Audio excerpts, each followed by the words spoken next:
SB Nation, is the Dream in the house, and we get our kickoff this Tuesday and talk about my boy, Jay Cuddles. Oh, man. I watched the game front to back last night. What a nasty game that was, Dream. My God. Cuddles is at the crib. The wife calls. She's like, oh, my God, Jay, thank God you won the game. Please just stay out there. Hang out in San Diego for a couple of days. Relax. We don't want you back at the crib talking about how dope you are. Unbelievable how they ended up storming back and winning that game, man. San Diego just could not get anything done, and just dumb penalties at the end. Brutal, man. Just absolutely brutal watching Phillip Rivers at the helm, kid. No doubt. And like I said, if anybody, like Cuddles should have brought the whole fam. They could have stayed with Phillip Rivers' fam, and then because they all are used to like probably getting heckled everywhere they go. They're like, yo, let's go hang out with the Rivers. We gotta hang out in San Diego because they trying to run us out of Chicago. Unbelievable, right? Man. You know what? He looked pretty good though. I got to give him towards the end of the game. He looked really good. Towards the end of the game, but he looked absolutely dreadful. In the beginning of the game, he looked horrible. I know. It was brutal, but coming down the field at the end, or when they were down 2 points, Stream, I was watching the game and I'm sitting there talking to myself. I'm like, there's no way San Diego's going to stop the Bears. He was just making it look easy, man. Just throwing all kinds of bombs and stuff like that. I mean, it was just like dope at the end. I was like, am I watching the right team here? You know what I mean? The Bears do that a lot, though. I mean, if you've been watching them over the season, it seems like at the end, here they come at the end of games. They keep it, somewhat tight, just like they did in the Kansas City game, yep. Which I'm still hot about. They keep the games somewhat tight, and then at the end of the games, here they come. It's like you can't. It's like the Bears are like so bad that you forget like you're only like a couple of points ahead of them. You know what I'm saying? Like as you watch the game, didn't you feel like San Diego was killing them? Yes. You know what I'm saying? Yeah. So it's like they do the Jedi mind trick to you while they're playing you. They you think you're killing them, and then you look up at the scoreboard and it's like, yo, we're only beating them by like 5. I know, and Alshon Jeffrey was there you go again with a weak ass secondary that just does not want to cover anybody, man. It's like they're 25 yards back, and it's like, you have 13 yards to get a first down, and Alshon Jeffrey just sits there wide open, boom. But the thing about Alshon Jeffries, which was a little bit about what I talked about yesterday, is dude is the biggest thing moving on the field. Oh, you know what I'm monster. saying? He is absolutely humongous. I want to just say he's like maybe an inch shorter than Calvin Johnson, but he is out there. When you look at I watched one of the corners, like there was an end zone play and one of the corners was like trying to stop him. Dude, it was like my son trying to get the ball out of my hands when I'm holding it up in the air. It's like, dude, like seriously, there's and that's why, listen, for the wide receiver position, dude, if you are a tall, they look, anything 6'3" and higher, they are in love with you at the wide receiver spot because they want a really big target. We got into a little bit of this yesterday with the Demaryius Thomas, Odell Beckham thing, who, by the way, Odell Beckham's 5'11". Guess what? Hat, how tall are you? 5'11". 5'11". 5'11 and a half. Yeah, you're 5'11 and a half, and I'm 5'11. That's how I know that Odell is not tall.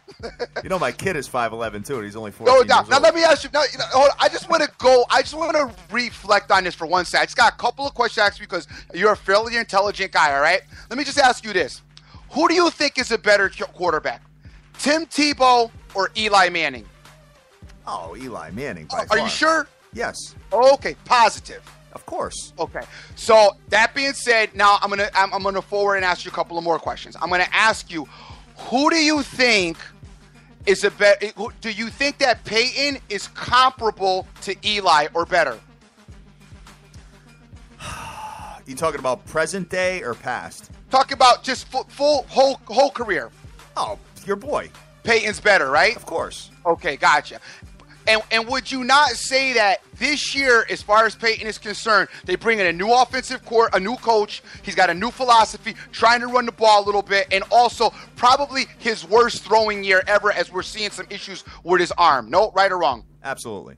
Okay, so all of those intangibles being taken into consideration, okay?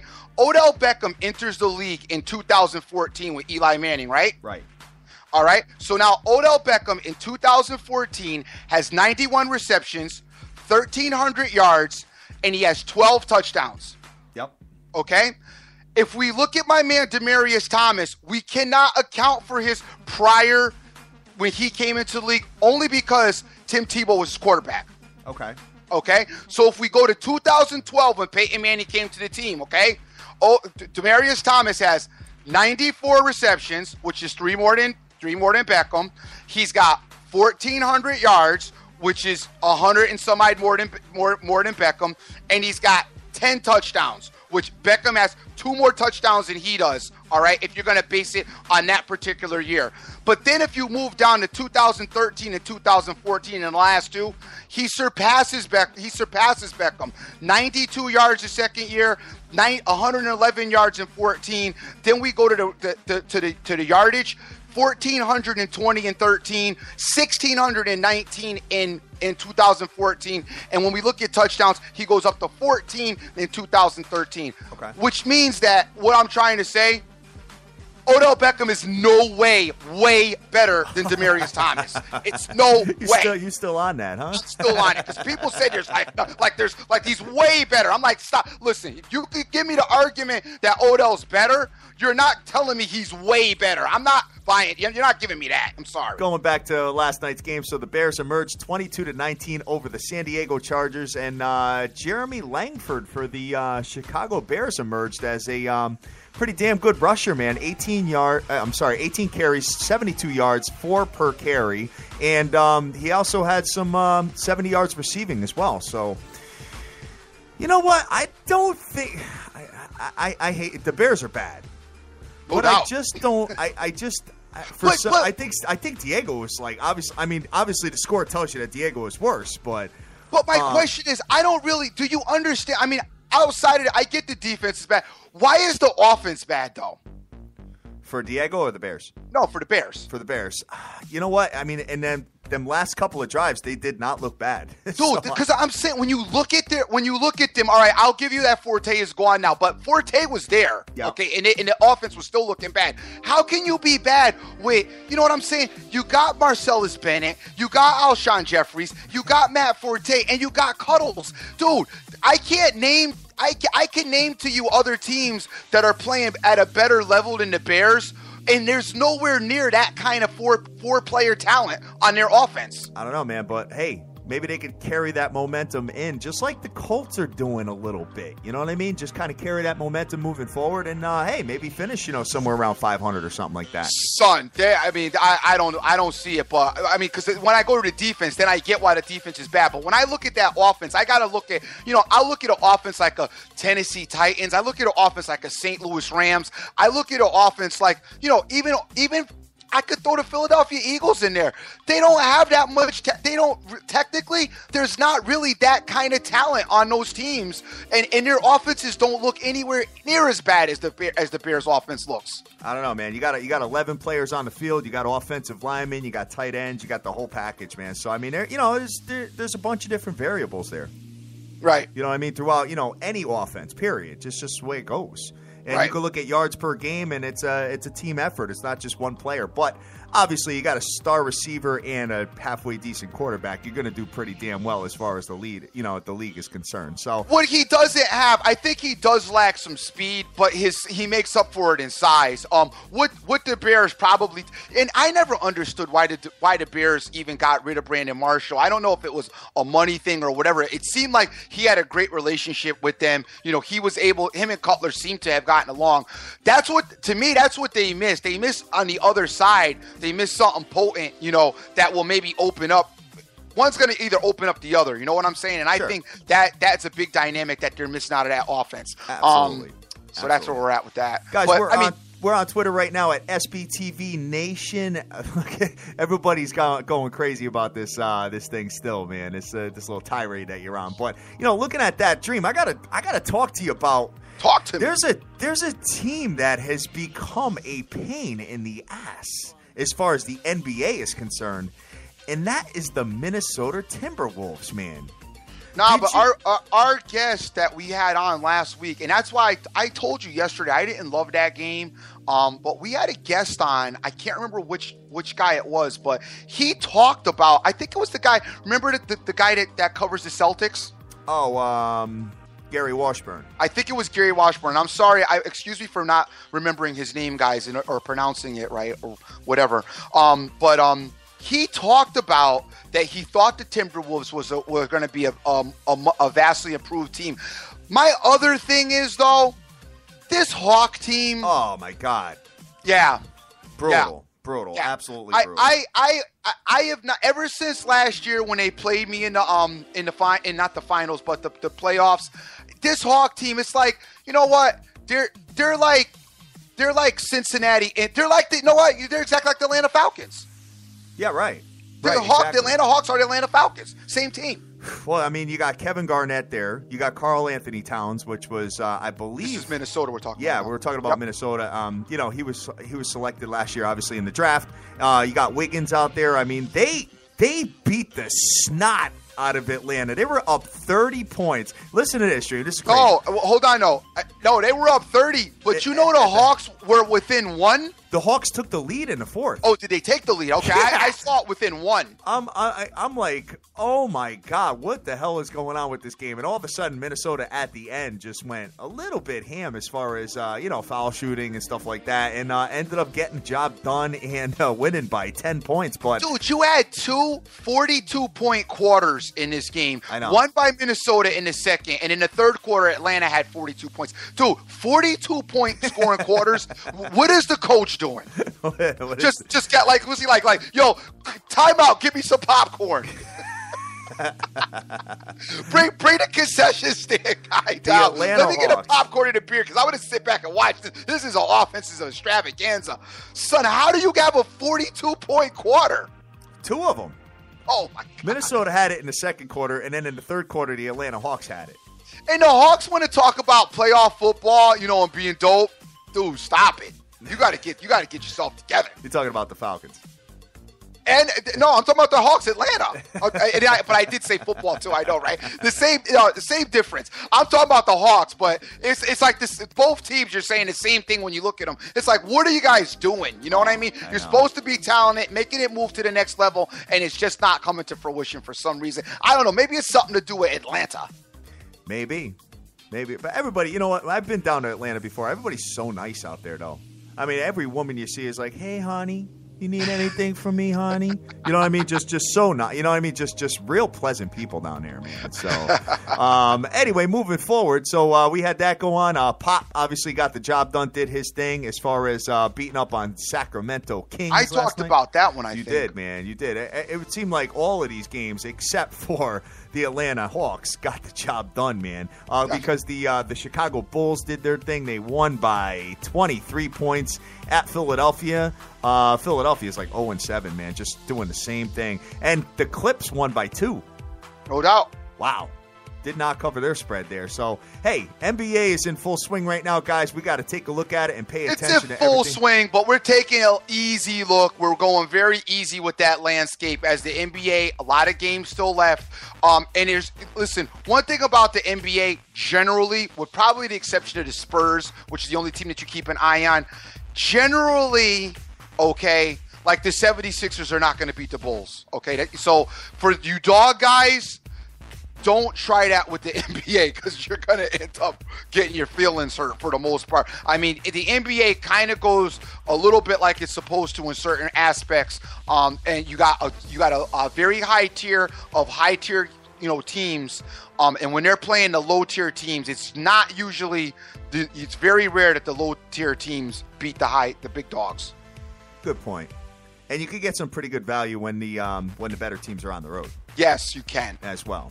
So, taking a look at that, man. We got a couple of other things going on here, but tonight they released the updated playoff rankings as far as college football is concerned. Okay, Dream, who and if you were the analyst on TV, yes, who would be your top 4 right now? My top 4 would consist of.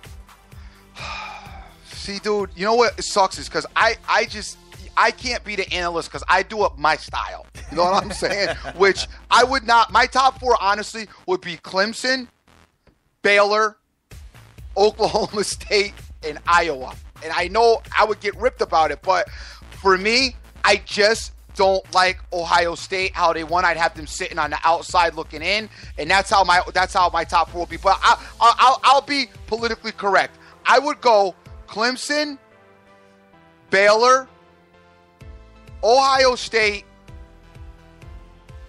and then Oklahoma State. But I would not put Bama in with that loss. Really? I'm sorry. I'd have an all undefeated. It would be undefeated for my top 4. Okay. Because my thing is, you can't lose. I can't have an undefeated. I don't care how tough the schedule is. For the most part, I can't have an undefeated team, be in when a defeated team, a team with a loss, be in, and an undefeated team and be out. As long as you're in a somewhat competitive conference. And the Big 12, it may not be as competitive as the SEC has been in past years, but it's in my opinion as competitive this year. So I have to put Alabama out just because they got the loss. I got you. My top 4 right now, if I was to pick right now, just based on where I think the committee is going to go and just looking at it as far as a power ranking and watching all these teams front to back. I've been watching a lot of college football, man. I got Clemson number 1. Yep. I've got the Ohio State number 2 because they have not lost, Dream. But they have some, and you know what? I would leave them at number 2 because of their schedule coming up. Son, you realize that they have probably the hardest schedule out of anybody in college football coming up outside of a team like Baylor or Oklahoma State. I realize it. You keep telling me about it, player. They have to play Michigan State at home. Then they have to go to Michigan, and then in the Big 12 championship, the Big 10 championship, they probably have to play Iowa. Yeah, but dude, I do you feel bad? They played like nobody all season. Oh, right. Seems like every week. I don't know why. It seems like all their games have been home. Oh yeah, definitely. You it's text like me every game that they play. Like, why are they home again? Like, do they ever go on the road? So like, whatever. Personally, I hope they lose. Yeah, they might lose. Because I'm tired of them. I mean, anybody. Luckily enough, I have not touched Ohio State for most of the season. I think the one time I did touch them, I actually did win. But for most of you guys out there that have been taking Ohio State, I mean, you've been getting killed. I hope they lose for you because you got to hate them right now. Oh, big time.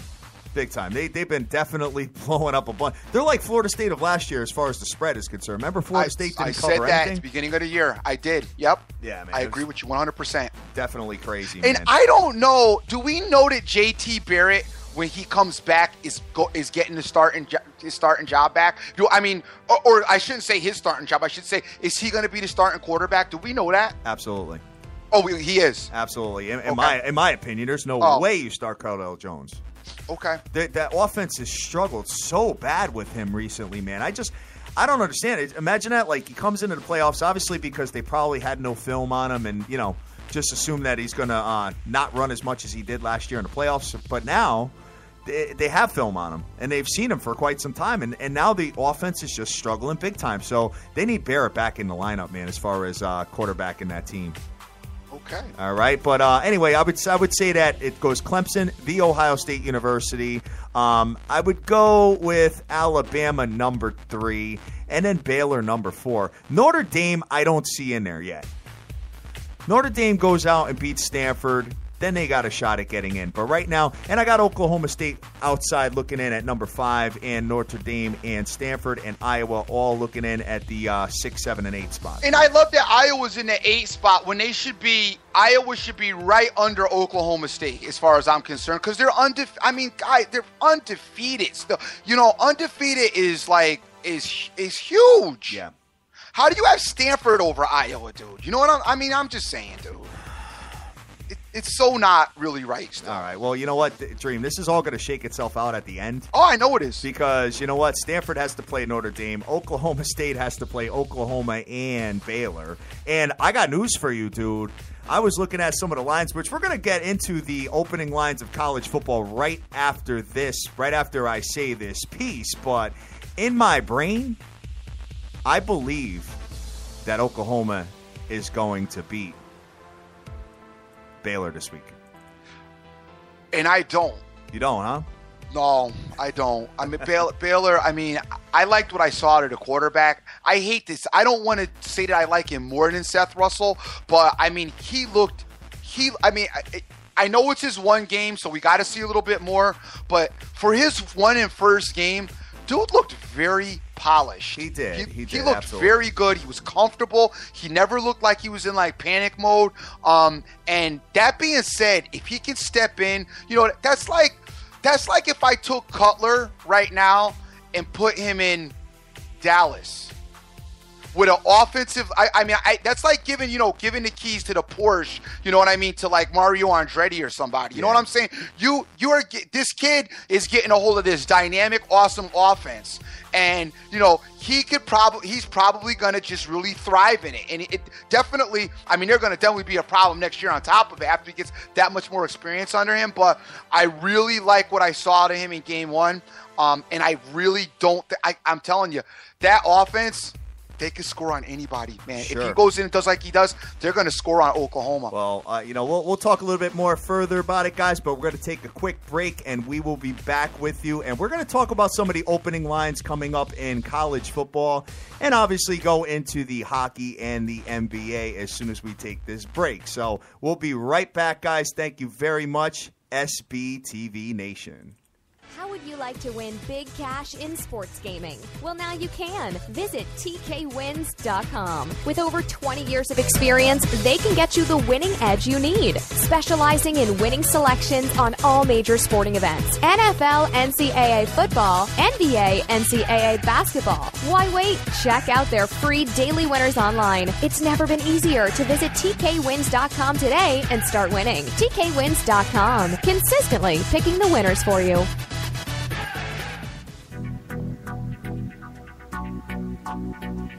Have a product, service, or website to advertise on the biggest show in the world? The SBTV Nation podcast reaches tens of thousands of the best sports fans on the planet in over 194 countries worldwide. Take your business to the next level by advertising with us. Call us now at 872-529-SBTV or email us at sbtvnation@gmail.com. Welcome back to the biggest show in the world, the SBTV Nation.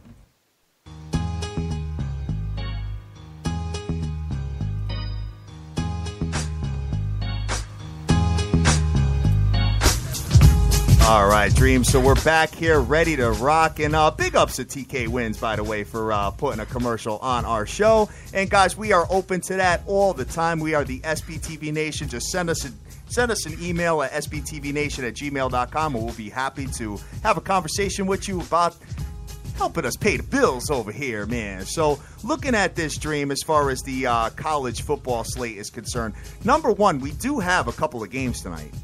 Yes, which sir. I love. So 7 days a week now we're getting football on the ticket. And the Toledo Rockets coming off the loss last week to Northern Illinois. Nasty. Going into Central Michigan today. Where are they at? My question is, where are they at now, though? You know what I mean? Head-wise. Where do you think that their psyche is after that awful loss last week? They're coming into another game that looks very similar to how last week looked. I know, man. I really don't even know what to make of this team and all this stuff here. I mean, Toledo is -4 with an under-over of 52.5. Toledo 7-1, 3-1 away, and Central Michigan is 5-4. Home team underdog on prime time, brother. Mm-hmm. Any interest whatsoever in messing with the Toledo Rockets? No. No. No, I'm good. Thank you for the invite, but I'm gonna have to pass on that. First of all, they're on the road. You know how I feel about college. First of all, you know how I feel about road teams, period, and especially in college football. Yep. So I'm just not gonna go there. And I don't know. I haven't really seen anything out of Central Michigan this season. I've not seen not one snap, not one game from them. So I don't know anything about them. I've seen a little bit of Toledo. Was impressed, kinda, until last week. But they still, weren't all that to me. So no, I'm going to pass on this player. All right, taking a look at Toledo here. Their scoring margin as far as point differential is concerned is far superior to Central Michigan. They're plus 17.5 points, ranked number 14 in all of college football. Taking a look at their defense, giving up about 18 points a game, scoring about 35.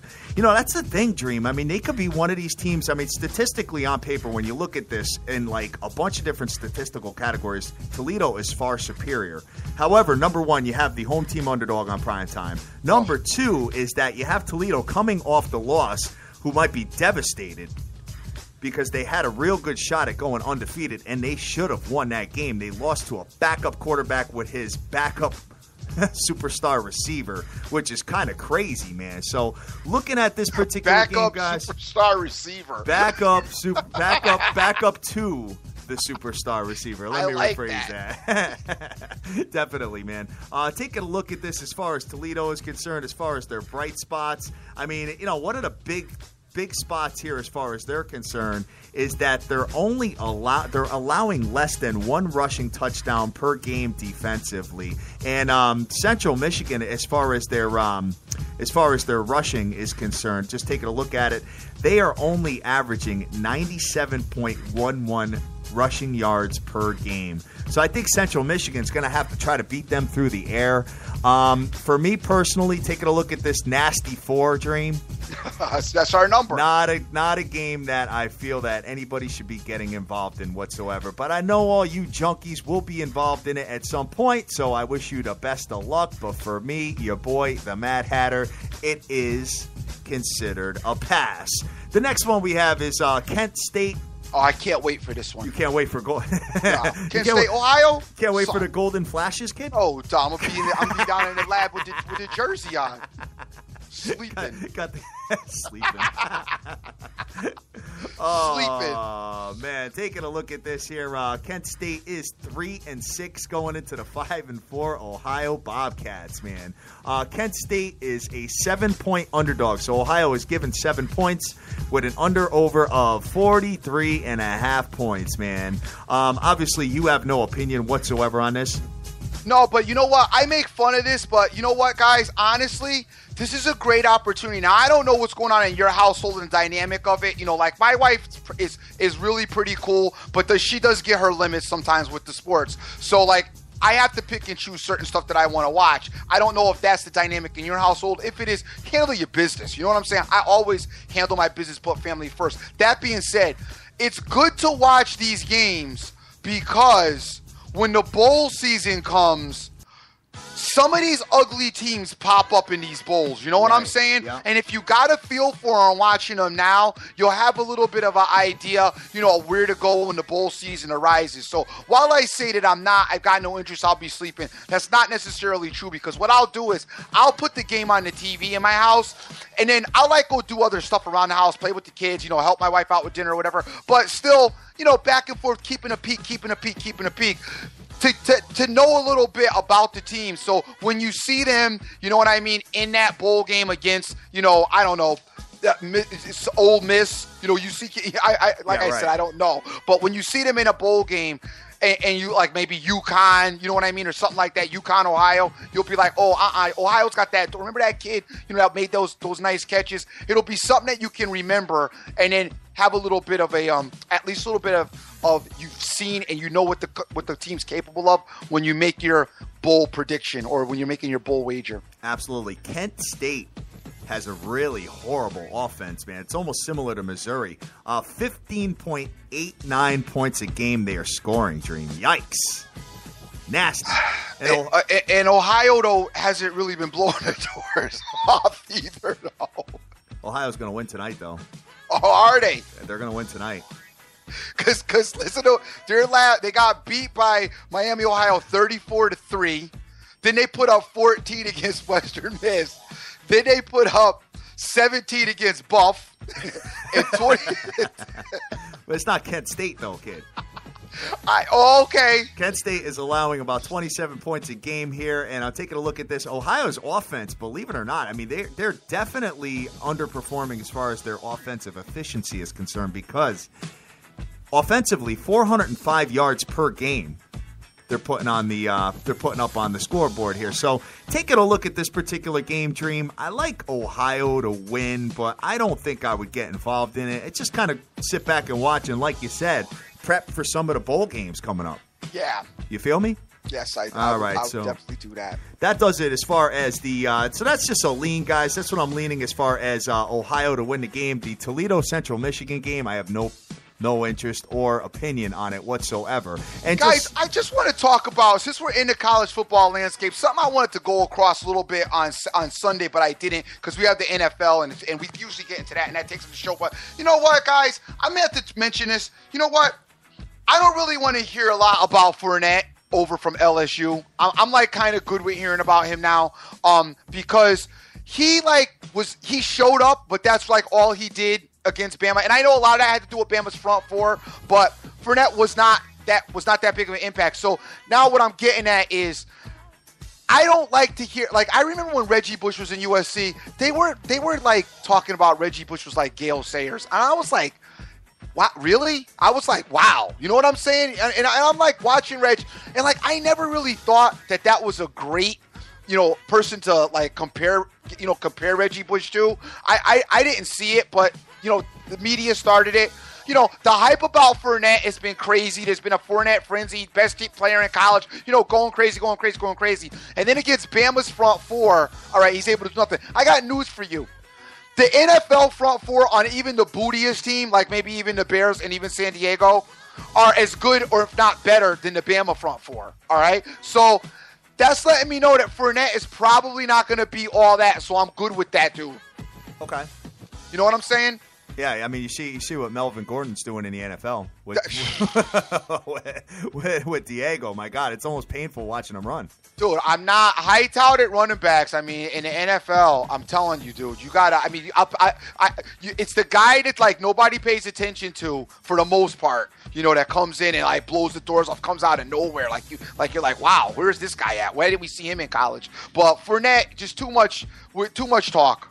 Too much talk, exactly. And Bama's front four is definitely dominant, man. And they are one of the odds-on favorites now to win the whole thing. Alabama, believe it or not. Yeah, I believe it. They got some tall orders coming up, though, man. They got to play Mississippi State. They've got the SEC championship possibly, and hey. Go ahead, say it. Say it. They might play in the SEC championship. I know it's Florida and all that. Dude, listen, hey, I'm. Heck, got a Tebow jersey in the back of the crib. I'm on the Florida bandwagon for a certain extent, but listen to me, good man. I said this 100 times already. That offensive line for Florida is horrible, and I can't imagine the field day that Alabama's going to have. I can tell you this much though: with Florida's defense, that game is a big time under game for me. Big time under game. Florida looked dope 9-7 over on Vandy, though. I got to tell you, I was really impressed with that. I know, man. Brutal. Oh, man. All right, so moving into this, just a couple of quick games as far as the college football slate is concerned. Just some opening lines that I want to talk about, Dream, because there are some definitely interesting games on the ticket, and there are a couple of teams that there is a possibility that they could be involved in some stomach aches this weekend. That, teams that absolutely need to win to keep their playoff hopes alive. But taking a look at this, you know what? This game bothers me, man. I don't know why. Michigan should probably handle Indiana, but Indiana at home has been a little pesky. Nope. Michigan minus 12 in Indiana. So you think that Michigan think Michigan mops the floor with them? Yep. I do. You don't think for one bit that could be a little bit of a headache? No, I don't. All right. Well, hey. You know what? Hey. Dude, I'm telling you, and I'm not the biggest fan. I am not the biggest fan of Michigan, you know what I mean, in the past years, and I thought they were not good. I'm sold. One thing about me, I'm stubborn for a minute, and then eventually you will wear me out. Michigan has worn me out, and I got to give it up to this dude. I mean, he's bizarre, he's strange, he's crazy. I wouldn't want to hang out with him, you know what I mean, on a Friday or Saturday night anywhere. But Harbaugh, man, you got to give it up to him for what he's done with this team, and this team is a seriously dominant team. They don't really play around. They come well prepared to their games. I'm sorry. They are not going to have a problem with Indiana. They're not. All right, man. Here's another one here that kind of smells a little bit of kind of early jitters, but I think they pull away at the end, and that is The Ohio State University going into the Fighting Illini this week. And the Illini are a 16.5-point underdog at home. That right there, that could be, now that's a stomach ache. I know, right? Now that's a stomach ache. It's going to be like 7-7. Because you can see the ticker at the end of the first quarter, 10-0, Illini. You know what I'm saying? You're out at the mall, you peep your phone real quick. You look at the score, and it's 10-0 Illinois right out of the gate. And then you go to check, you go to that little thing, and it tells you where the ball's at. It's 10-0 Illinois, and Illinois has the ball on OSU's 20. And you're like, oh, they're going in again. And your wife's like, hey, honey, do you like this blouse? I mean, you're like, yeah, it's beautiful. Yeah, right. Right. I've definitely got the pass on the weekends now, man. I do not need to be doing any of that. So looking at that game, I mean, you could see 7-7 in the end, the end of the second quarter. Here we go, Ohio State doing it again. But you're probably going to have JT Barrett at the helm, so we'll see what ends up going down with that. And let me just see what else is. I can tell you one that's not going to be a stomach ache is TCU coming back to play Kansas after the loss, given 45 points. Yeah, but the thing is now, and that's the thing with this is, where are the kids' heads going to be? Most of the kids should be amped. I should say, where's the coaching staff's going to be at now? They're let down. They're upset. I don't know what to say. I feel bad for them in a sense because I thought this was their year to really emerge. Now, do they go out and really just go dope now on everybody, or are they just going to go lackluster and just go through the motions is the question. The kids should be excited. Obviously, you're trying to get a shot. You're trying to get a scout to see you to get it into the next level, to make the NFL or at least the bench or somewhere. So they should be ready to go. It's what the coaching staff has left and as far as how they want to move forward in that direction. Well, there's no better team in the world to play than Kansas to get your mojo back. That's for sure. Here's another game that I think might be interesting and kind of tight. You got North Carolina State, NC State, the Wolfpack coming into Florida State this week. Florida State coming off the loss to Clemson, where they did play pretty hard. I got to give them that.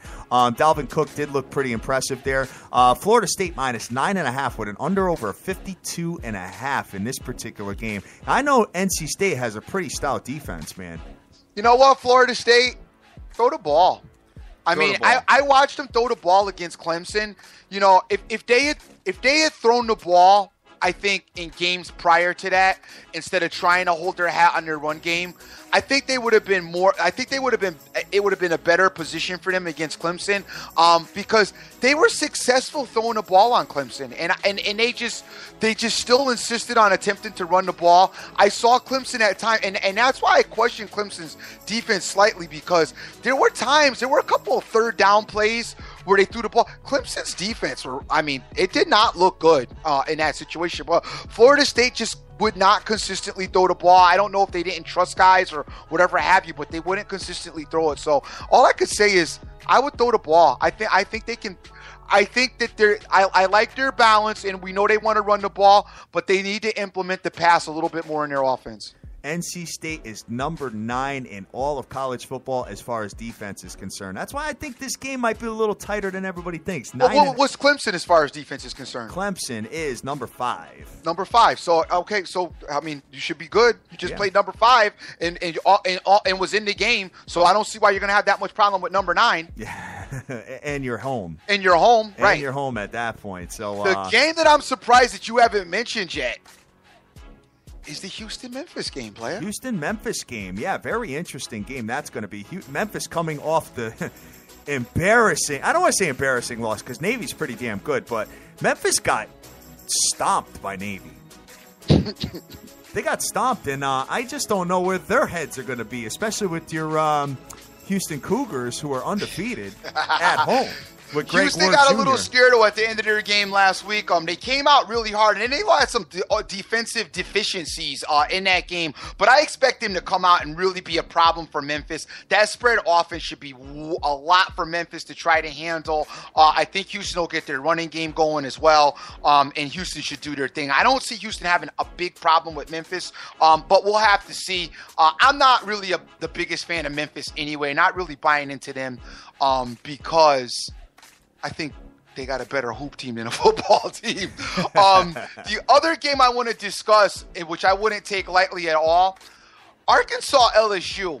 You know, LSU coming off the big win, the big game against Alabama, which they were really up for and lost anyway. And now they're coming home, and it's kind of a letdown spot.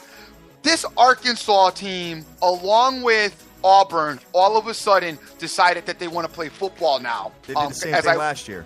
Yeah. All of a sudden they want to play football now. And by the way, they looked really good last week. They should have lost the game, though.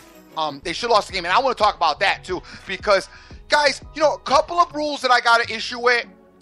That lateral at the end of that game in Arkansas, where you get you like the ball shouldn't be able to hit the ground, and then anybody. I struggle with that. I totally disagree, man. Because anytime somebody fumbles, it's a live ball when the ball hits. Yeah, the ground. but a fumble, not a throw up in the air. To me, that's still like a pass. That was the sickest play ever, man. Dude, it was. But it was sick. But if you're the defense. It wasn't. You're sick right now still. Oh yeah, definitely. Especially Ole Miss had an outside shot of possibly winning an SEC championship. Dude, that was I don't know. I just hated that. And my thing is now though, how come every running back on your last play? How come every running back isn't just doing that? On the last play of the game. Yeah. On the last play, you're about to get tackled. How come everybody just throw the ball and back at him? It depends on if you have a shot to win, then that's why they do it. Yeah, I'm sorry. I don't know. I feel like it's like a pass still. It's not a fumble, and I kind of feel like if the ball hits the ground, it's like you shouldn't be able to advance. I don't know. I don't like it. And I got to be honest with you. There's one more play that bothers me in football, and that's the whole fumble on the goal line thing. I never understood why if I fumble the ball on the goal line and it goes out of bounds, why is that a touchback for the other team? If it goes in, if I fumble the ball on the goal line, it goes past the goal line and out of bounds. It's a touchback for the other team. Because the other team gets the ball where the ball went out of bounds. That's just how it goes. And no. If I fumble the ball anywhere else on the field and it goes out of bounds, it's still our ball. Right. Why on the goal line it's the other team's ball? It's a good question. I mean, I hate that rule. I don't like it. I've never understood it. I don't know what sense it makes. I don't know why it's a different dynamic now because I fumbled on the goal line. It's different than me fumbling anywhere else. I hear you, man. I highly don't like that. I've never liked that rule. I've had it work believe it or not, I've had it actually work for me more than against me, so I shouldn't be complaining about it, but I just have never liked that rule. All right, gotcha, guys. And just in case you don't know, we are going to be bringing this show to video very soon, so strap your seatbelts on. We're going to be having a lot of fun. What we're going to do is we're going to record it in the morning, and then my wonderful assistant that she is going to be sitting here editing, doing all the stuff, and then we'll be popping it on YouTube anywhere between between 11 a.m. and 12 p.m. Eastern. It'll be up on YouTube, and you'll be able to see what we do as far as on our end. My man Face Kicker is laughing about that little Arkansas play that you're going about right now, kid. I hated that play, and I didn't have Ole Miss, so I'm salty. I loved it. I thought that. Don't think I'm salty because I had Ole Miss because I didn't have Ole Miss, but I just did not. I did not like that. I just hated that play, man. Oh man! So Alabama's coming into Mississippi State. Alabama -8 with an over of 50. And Dream, this might be one of the stomachache games because Prescott can move around a little bit. No? No. Think Alabama just runs the table and just beats up on everybody coming forward? I do, brother. All right. I do. All right, man. I'm just saying. That front four, I mean, you turned me on to it, so I'm just saying. Their defense is, come on. Dope. Beware of Dak Prescott, man. That's all I got to say about that one. Oklahoma Sooners are going into Baylor this week. It's a primetime 8 o'clock game. And Baylor started out as a 7-point favorite, is now down to 3, Dream. All right, considering it's because of the quarterback change. All right, sure it's not the public. Wise guys, whoever else, Sharps. Who had the public last night? Because the public, I guess, was all over San Diego, right? Oh, We're all man. over the Bears because the public won, I guess. Son, I really feel that the Oklahoma Sooners. Hey, guys, listen, don't put your money on it, whatever. I just feel like the Oklahoma Sooners are the best team in that conference. You kill me with them. The loss to Texas just makes me scratch my head. But when you look at the dominant performances, I know they've been playing some nasty teams, but they held Texas Tech to 27 points. That is the number one. That's impressive. That's the number one offense in all of college football. That is impressive. I'll give you that. That one is impressive. But Oklahoma will play you in a big spot. They've done it for years. Yeah. If there's any two teams that need to really say, and I don't want to see nobody fired, but here's the deal. These guys are already rich, very wealthy. It's not like me getting fired. It's okay. It's like I'm broke. I'll be at the soup kitchen, trying to. These dudes, Stoops and Rick, it is time to move in another direction in both those teams. Like, I'm tired of seeing them guys as a head coach and not really winning big games. Not winning big games, but I think this year, when you look at guys, hear me out for a minute on this Oklahoma team.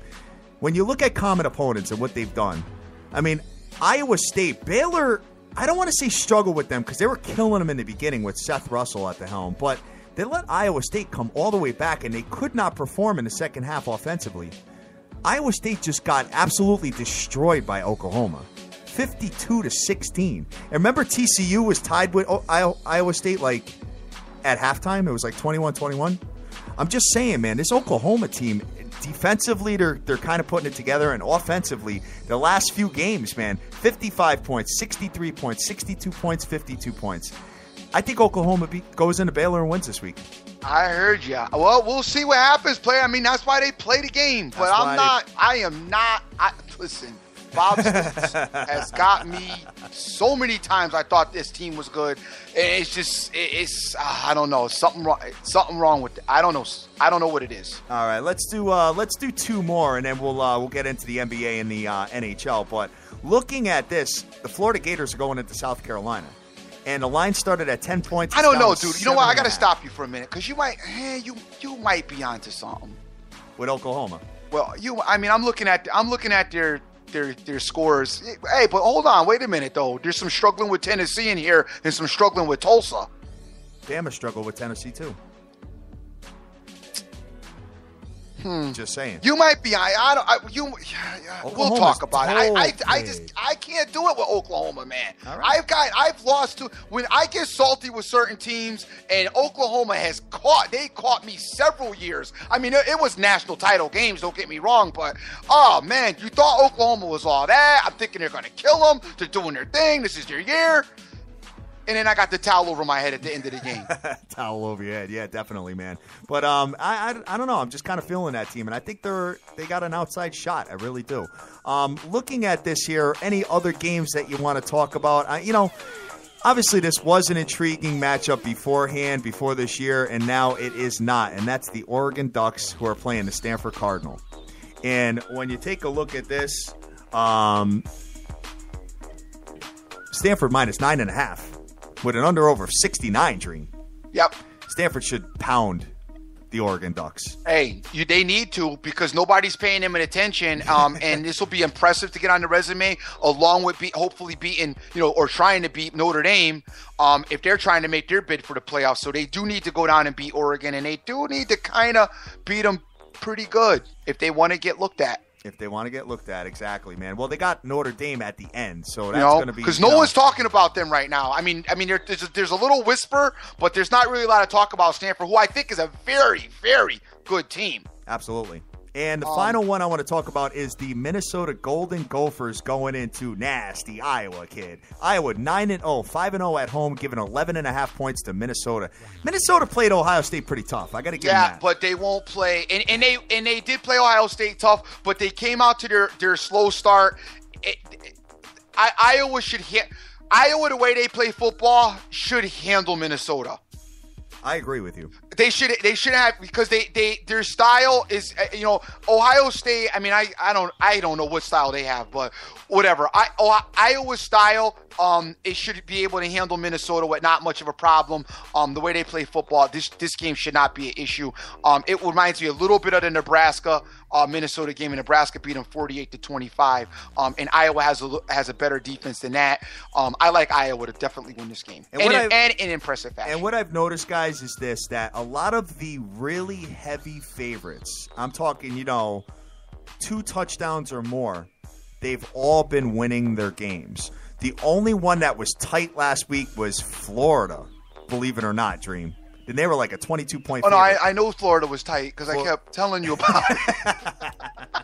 Yes, definitely. Kept saying, hey, you still love Florida? I'm just saying, guys, listen, you know what? I know that you got to put a lot of teams together, money line, but I'm just saying that these teams that are 14 or more point favorites in collegiate football have been winning their games. And if you put a lot of them together and you've been doing that, you've been very successful as far as if you were sitting at a sports book in Las Vegas. That's all I got to say about that. No doubt. All right, so moving forward to the NBA, man. What do we have as far as the – Frank Vicolado's telling me to be careful of the Ducks. So, as far as what? Like, don't get with duck Stanford. poop on your head? Because I know the Ducks ain't beating Stanford. Well, they got to go into Stanford, and they know each other pretty damn well. So, hey, maybe that might be a stay away from game. So, looking at this one here as far as – let's go over to the NBA and see what we got popping, Dream. Got my boy playing tonight. Got the Utah Jazz coming in, and the line is only 6. How's your boys back? I don't know. We got to take a look at it, man. See what's going on as far as LeBron James and his back injury to see if he is suiting up and playing tonight, man. So I'm pulling it up right now to see if I can find any kind of information on him whatsoever. I noticed that the fantasy sites are the best for getting injury reports. Injury reports early. Yeah, very, very good. But right now, I don't see him on here. All I see is J.R. Smith is day-to-day. That's all I see so far. I don't see anything about LeBron James. Gotcha. I would, guys, if you're looking at that game, definitely wait, hold up, check it out, like an hour before the game and find out, because it's been reported that he's had some back issues. Yep, absolutely. I mean, guys, listen, you know what? I'm going to be honest with you. Moving forward as far as, looking at these games, I mean, we're at 9 o'clock in the morning.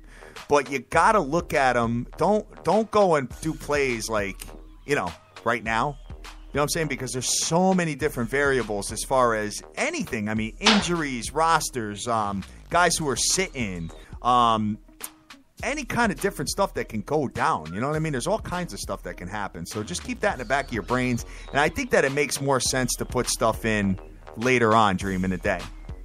You know what I mean? Moving forward, I'm just trying to take a look and see if LeBron James is in the lineup, and I'm seeing him as questionable right now, Drew. Okay. But his salary is $10,000 as far as fantasy is concerned. Wow. Let's see. Got hit. Update from yesterday. James got hit in the left thigh in the third quarter on Sunday's win over the Pacers, but hopes to play Tuesday against the Jazz. All right, man. So we'll see what ends up going down with LeBron. And then the thing is, you got to think with the Jazz, like they're probably saying, you know what? Like, do we really need LeBron in to beat the Jazz? And the Jazz, though, are pesty. I'm with you. And I know that, too, because I talked about it last year. But the Cavs should, sometimes when the guy is out, it gives the other guys a chance to get their gelling together. So it's kind of a good thing. So maybe the coaching staff maybe wants to try that out a little bit to let the other guys kind of get, learn how to win, learn how to play without the superstar there. So, like I said, I would definitely check, before game. I would wait, a little bit later and find out if he's playing or not. If he's not playing, I mean, I don't think I would get involved with this game anyway, even if he is playing. I don't really love this game. I like them at home to win the game. I don't know so much about if he's not in, though. But, dude, the line is wrong. That line says that he's not in. The line says that he's not in. That is correct, man. The 6 points definitely alludes to the fact that he is not playing tonight. But I think we need to have a conversation as the day materializes, player. No doubt. You know what I mean? So moving forward here, let's just see what else we have on the ticket that we can look at as far as NBA is concerned. I'm looking at the Lake Show going into your Miami Heat. Yes, sir. Miami Heat minus 12. Yes, sir. Under over of 201.5. You think Kobe Cove gets smoke showed by the Heat? Yes, sir. All right. You know I love this Heat team, man. I'm really.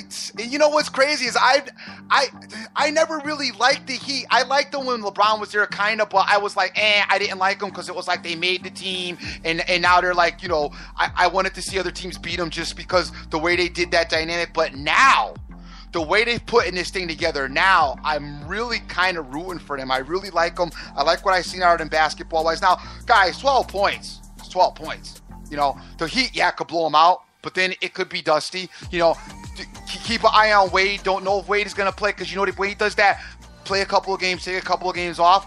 Generally, he does play at home, so I would look for him to be in the lineup, but just don't take it for granted. Obviously, you want to make sure you have your full roster if you're getting financially involved in this. Absolutely. But I do like the Heat. And D Wade is $6,400 as far as salary is concerned for tonight. So, you know what? I struggle with Wade as far as fantasy. Like Dan Strafford said the other day, you know what I'm saying? You just never know what you're going to get out of the man. You know what I mean? Looking at a couple of other games. I would think he'd be a fantasy killer, like bad to me, because I see him some games and I'm like, well, where is he at? You know what I mean? Why doesn't he he's just not not being aggressive and not scoring. You know what I'm saying? 31.5 points per game fantasy wise. That's what he gets? He's up there, man. Oh, wow. He's up there. Big time. Yeah, surprisingly. So Guess as I'm far wrong. as the shooting guard is concerned. So let's see what else we have. We have the New York Knickerbockers going into the Toronto Raptors, man. Raptors are minus 8 with a 5-2 record, 2-0 at home, hosting the New York Knicks. Any opinion on this Knicks team as far as going into them? I think I'm done with them either way, whether it's fading them or taking them. I think I'm done with them. Yeah, no, you could get down with fading them tonight against the Raptors, though, because the Raptors are good. All right.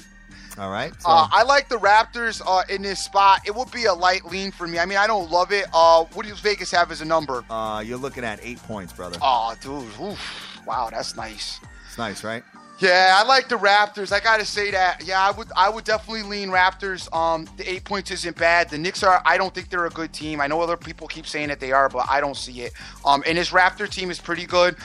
They're exceptional at home. They should be comfortable. It's a game they should win, so I like them in the spot. Raptors coming off a 4-game road trip, brother. And they did give them a day off in between, so they did not play last night, obviously. And now they're home hosting the Knicks, and then they got to go to Philadelphia after that. Losers of 2 straight games. I think they bounce back and get the job done tonight. Definitely. All right. And any other NBA that's tickling your fancy before we hit the ice? Yes, I like the Boston Celtics. You like the Boston Celtics? I like the Boston Celtics here. I don't usually like a road team, but the Boston Celtics, I think, are starting to get it, and they're starting to gel a little bit together. So I got a small lean to them. And also, guys, you know what?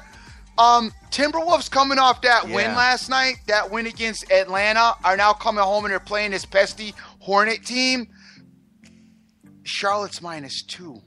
Wow. Charlotte Very is -2. interesting. You know why? Because they're not giving any respect to Minnesota yet. Yeah, you know what? I do like Charlotte though in this spot. I got to be honest with you.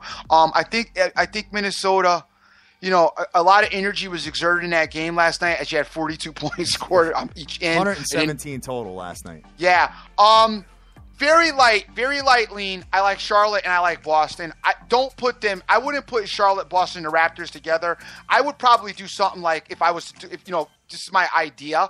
I'd put the Celtics and the Hornets together in probably a money line par or maybe even a tease. Oh, I don't like Charlotte, man. I wish you the best of luck with that. I watched this Minnesota team front to back last night, man. They're good.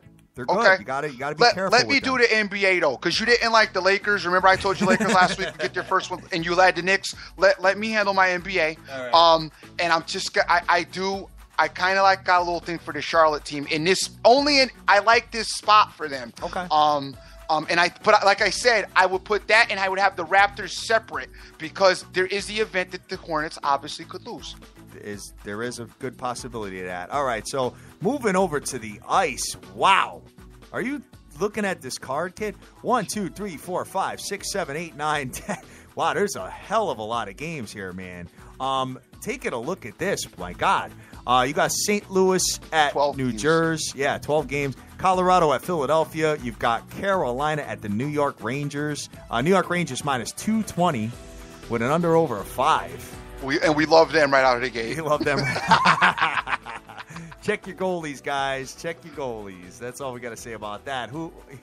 We'll see if our man is in goal over there. Looking at, you got Vancouver at Columbus. You've got Calgary at Florida. You've got Buffalo at Tampa Bay. And we love Tampa. You do, huh? Tampa Bay doesn't do it for me this year. Yeah, no, I mean they've been up and down. I get it, but it's a long season. We talked about it. They've a lot of road games. Bishop's given up a little bit too many this year. Yeah, you think? He's still a solid goalie. I mean, it's going to come around for them. The Sabres, they're okay. They don't blow me away, especially on the road. So I like Tampa Bay in this spot. Damn, Bishop, man, he has been letting up a lot of goals lately, man. So taking a look at this, let me just see what Bishop's numbers are as far as he's concerned. It's only 4 fantasy points per game as far as a goalie. That's awfully low as far as fantasy is concerned, Dream. Yep. Awfully low, man. Taking a look at this, let's see what else we've got. We got Washington at Detroit, Ottawa at Nashville. You think Nashville bounces back tonight? I definitely do. Love that particular matchup as well. All right, sounds good. My man Marlon's on here. He'll be sending us some plays very shortly. Good for you, Marlon. Thank you very much for that. Looking at this, let's just see what else we have. Winnipeg at Minnesota. Toronto at the Dallas Stars. Dallas Stars minus 240. Dream. Love the Stars. You love the Stars. It gets better. We got New York Islanders at the San Jose Sharks. And we've got the Arizona Coyotes coming off their big win last night as a heavy underdog versus the Anaheim Ducks going into the your LA Kings, bro. No, they're not my LA Kings. Stop that. LA Kings minus 240 with an under-over 5. Wow. 240, kid. Got to put it together right. Got to put it together right, because one of these heavy favorites is going to slip up tonight, guys. We just don't know which one yet. Got to put it together right. You probably got to split them. You got to split and go 2-2. I got to be honest with you. Really like the Rangers. Really like the Predators. The Preds minus 160, huh? Yeah, really like the Predators to bounce back. Coming off their loss, and they're home, and they're usually tough. They're usually tough at home. Really like the Predators, and really like the Stars too, dude. Oh, sounds like Junkie's delight as far as the NHL is concerned. Yeah, it's a Junkie's delight, but I probably go. I like to pair them up in 2s. I don't like to do the 3s, so or probably be Stars, Rangers. The only issue with that is, well, no, there is no issue with that. Well, yeah. No, 8:30. No issue with that. I'd probably go Stars, Rangers, and then I'd probably go Lightning, Predators. Lightning, Predators. Why don't you get some Ohio in there? Come on. I'm good. Junkie I'm good with football. that. I'm good with that. All right, guys. So as far as anything else, you see anything else out there or no? No, that's it, dude. That's it. That's it. That's enough. Sounds good, man. All right, guys. So that's enough. You guys, you know what? I told this to a friend the other day, and I want you to take this into consideration. I got a buddy who likes to play as well, and I'm always on him about, dude, you play too much, because he's always, upset. Oh, I did this. And I'm like, dude, first of all, I think you play too much. I mean, just giving you my opinion. And then I said to him this, and he said this was kind of like, I don't know, gave me a thank you like a couple days later about this. But I said to him, dude, how often do you go to the casino? And he's like, oh, I like to go I don't know, once a month or once every now and then. I like to go too much. I'm like, okay, so you want to go to this? So would you go to the casino every day? And he's like, oh, no way. I'm like, okay, so then why do you want to bet every day then? Yeah, right. You know what I'm saying? Right. He's like, whoa. He's like, that's an awesome point. So I'm just passing that along to you guys. Obviously, just like they say in the casino, the longer you're there, the more you're in the house's favor. I mean, the more you bet on a bet every day, obviously it's an issue. So, I mean, keep that in perspective. I know people got to do what they're going to do, but just a little bit of a warning from the dream. The house will take you. Because when's the last time when's the last time in Vegas you seen a sports book close down? Where everybody killing it out there. Well, but some of the guys on Twitter that were able to get in there. They shut them down. They closed. Those guys aren't allowed to bet there no more because those guys got won kicked so out, much right? money. They got kicked out. All right, dude. So that's going to do it for the show, guys. Great show. Great energy today, man. Definitely loved it, dude. And got a lot of good spots tonight, man, as far as the NBA, as far as the NHL, and that nasty college football game with the Ohio. Son, I come home last night, right? My daughter's sitting upstairs and she got like her girlfriend with her, and her girlfriend's like all going crazy in here. And I'm like, what happened? What happened? She's like, her girlfriend got like her first speeding ticket. So I'm like, whoa. I'm like, did you well, so how'd you get, like, were you like, did you have something hot on? She's like, no. And I'm like, well, did you cry? She's like, no. I'm like, you didn't cry? I said, listen, whenever you get pulled over by the cops, you gotta cry. And she's like, no, I didn't cry, but this is bogus. And I said, listen, I gotta tell you something. And this was kind of a funny joke, so I had to share it with you. I'm like, listen, whenever the cops pull me over, like right now, because of the landscape of the country and the police and minorities is such a such a tug of war going on. I got the perfect way. If you're African American and you're listening to this right now, I can get you out of a speeding ticket every time, right? When you get pulled over by the cops, right? Just open your door with your phone in your hand, fall out the door, and be like, oh, Lord, Mom, Jesus, they gonna kill me, please, call somebody. They're killing me. The cops got me pulled over. The cop will do a 360, get right back in his car, and take off. Yes. Oh, son. Anyway, I want to thank everybody that's listening to this show. I got my man out there, BT, who listens every day, and I thank you, brother. I see you every day out there, and we are so thankful for the guys that hit us up every day, and the people who listen, sometimes not live. Also thankful for you guys as well. Christos is out there, Face Kicker's out there, Joseph Del Rosario, Lewis Carter, Frank Vinculato, Jason Riley, TBW. Want to thank the good people from Direct Sports Solutions for helping us out and out there in Houston, Texas. JDH, my man James Harrelson, JDH24, Tip Talkers out there, Lone Star Ombre, CK Wins, Real Picks is out there, my girl Vegas Girl 92661. Give me a quick DM, lady, and let me know how you're doing, please. Absolutely. AB Lint is out there as well, Super Sports Lock, Angelo Nunez, 5-1, C. Rodriguez Jr. What's going on, player? We got my boy Cruck out there, Spot Bet, Benjamin Rowe, the incredible Marlin. We got Irvin out there, OJFB, always good to see you too, brother, and Irvin. JC's out there, MC Muddy, JP Rado Sports, Theory Brashard, P for Press out there as well. MG86 listens into when he gets a shot. We got Average Joe Punter out there in Australia. They listen in when they give a shot. And the Papa Smurf is out in the house as well. So, hey, thank you guys all for listening. Thank you guys for your support. As always, I am the dream. Remember who you're with and make the most of each and every day because you cannot get this time back. Yes, sir. MG86 as well as SD Grinder out there as well. Guys, we sent out some T-shirts the other day. So be on the lookout in your mailbox for the SBTV Nation T-shirts to be coming out. And when you get them, throw them on. Send us a picture. We're going to be posting those all over our social media, all over 194 countries that are going to see you with the T-shirts on. We love you to death. Go out there. Go easy. Do your own homework. Take your own plays. Make all your dreams a damn reality. Get that money. Let's go.